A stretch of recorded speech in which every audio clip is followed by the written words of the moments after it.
India versus England 4వ test మాన్స్టర్లో జరగబోతుంది. ఆ పిచ్ రిపోర్ట్స్ ఏంటి, ప్లేయింగ్ లెవెల్ ఏంటో ఈ వీడియోలో చూద్దాం.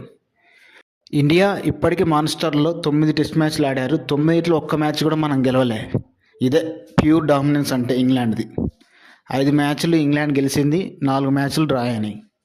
లాస్ట్ మ్యాచ్ ఇండియా 2014లో ఆడాం మనం. ఆ మ్యాచ్లో ఒక ధోని తప్ప మిగతా ఏ ప్లేయర్ కూడా 50 కొట్టలే.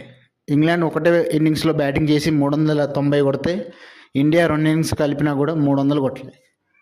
ఇప్పుడు అలాంటి పిచ్లో మనం 4th టెస్ట్ ఆడబోతున్నాం. ఎలా ఉంటుందో ఇక చూడాల్సిందే. పిచ్ రిపోర్ట్ విషయానికి వచ్చేసరికి ఫస్ట్ రోజు స్వింగ్ బోన్స్ మూమెంట్ కనపడుతుంది ఫాస్ట్ బౌలర్కి. Second day third day batting ఫ్రెండ్లీగా ఉంటుంది. 4th 5th స్పిన్నర్కి బాగా అనుకూలిస్తుంది. అందుకే కుల్దీప్ యాదవ్ ప్లేయింగ్ లెవెల్కి తీసుకుందామని చూస్తున్నారు ఇండియా.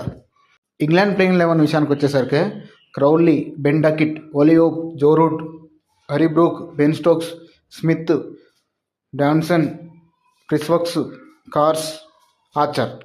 ఓన్లీ శాంసన్ ఒక్కడే న్యూ ప్లేయర్ టీంలో.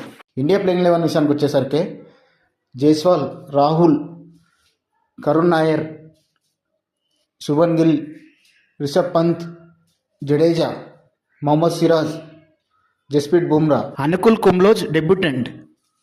ఈ 9 మంది అయితే పక్కా ప్లేయింగ్ లెవెన్లో ఉంటారు. కుల్దీప్ యాదవ్, వాషింగ్టన్ సుందర్, శార్దుల్ ఠాగూర్, సాయి సుదర్శన్, ఈ నలుగురిట్లో 2 ప్లేయింగ్ లెవెన్లో ఉంటారు. ఈ మ్యాచ్ అయినా మనం ఎట్లాగైనా గెలిచి 2-2 సిరీస్ డెవలప్ చేసి ఎన్నడూ గెలవలేని స్టేడియంలో మ్యాంచెస్టర్లో మ్యాచ్ గెలిచి చరిత్ర నిలిపాలని కోరుకుందాం. గంభీర్ భయ్య, శుభన్ గిల్ భయ్య ఏం చేస్తారో చూడాల్సిందే ఇక.